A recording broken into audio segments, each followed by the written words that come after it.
Yeah, and we saw some of those Tory backbenchers question this latest lockdown, question the Cambridge study that was also, sanctioned by Public Health England, and call out the data that in real time was not even correcting the correct results by a factor of 4. And yet we still moved to lockdown, and yet we're still in lockdown that most people would agree is based on extremely flawed data. That's hard to believe sometimes that we're actually still in this situation. It is, I'm afraid, yes. And one has to seriously doubt the competence of the leadership, I'm afraid. You look at Matt Hancock, our Minister of Health, he has no health or scientific qualifications whatsoever. Indeed, none of the 6 health ministers we have in this country, the only one of the 6 who has any vague medical qualifications or expertise is Nadine Dorries, who I believe was once a nurse. That's it for all 6. He said this week in an interview, I think I'm right in saying that the virus poses a potent threat to everyone. That is an out-and-out lie.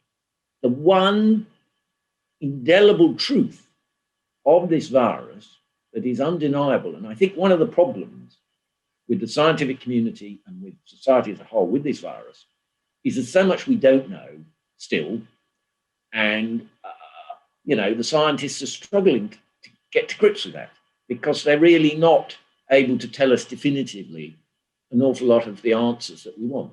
But our Minister of Health said that it's a potent risk to everyone. The fact we do know, and this has been consistently shown through the statistics right from March and even before, the average age of death of victims is roughly 82. And of those poor victims, 95% of them have a comorbidity, which may only be diabetes, but is more likely actually to be things like cancer and dementia and serious heart disease. So, very serious other diseases.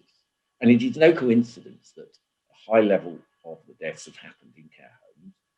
The average length of stay in a care home for a resident is under 2 years before they die, typically.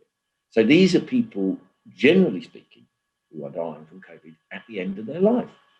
And yet the government wants to lock down 67 million of us, so we can't earn a living to pay for the NHS. Our liberties are massively restricted. The mental health and other tolls on 67 million of us are unknown but severe. And the government is, for example, refusing to do what health economics would normally demand, which is to say, let's have a quality-adjusted life years estimate of damage of lockdown, damage from COVID. Because I'm wholly convinced that if we take all the lives lost and to be lost, cancer, heart disease, suicide, and so forth and so on, typically those would be materially younger than those who are sadly dying from COVID, that there will be no contest. We are, through these enforced measures, costing more human life years, quality adjusted life years, than not taking these measures, particularly if we were to focus our attention, as you were mentioning earlier with the Great Barrington Declaration, looking carefully at how we help those who are vulnerable, those who are most at risk, and care homes, those in hospitals, the elderly, and those with other comorbidities, so that we can put all our attention into those who are at risk. And the wonderful thing, I say wonderful, the one silver lining of this horrible disease is that it really doesn't affect the young. And I did an article some months ago now about the Hong Kong flu of 68 to 70, which it's bizarre really, but history doesn't even really record. I've researched it a fair bit. Did 1 million die all over the world or 4 million?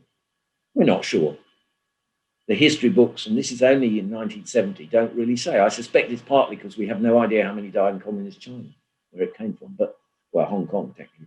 But either way, even if it were 1 million, given the population of the world was actually half what it is now, relative to global population, still more people died then than have so far from COVID. But the awful thing about that disease was it killed infants. as well as the very elderly. Just imagine, God forbid, if COVID was killing children and infants. I think it would send us really bad. I mean, I think the whole of society has slightly lost its marbles since February. But I think if this disease were killing children and infants, I don't know if we would cope.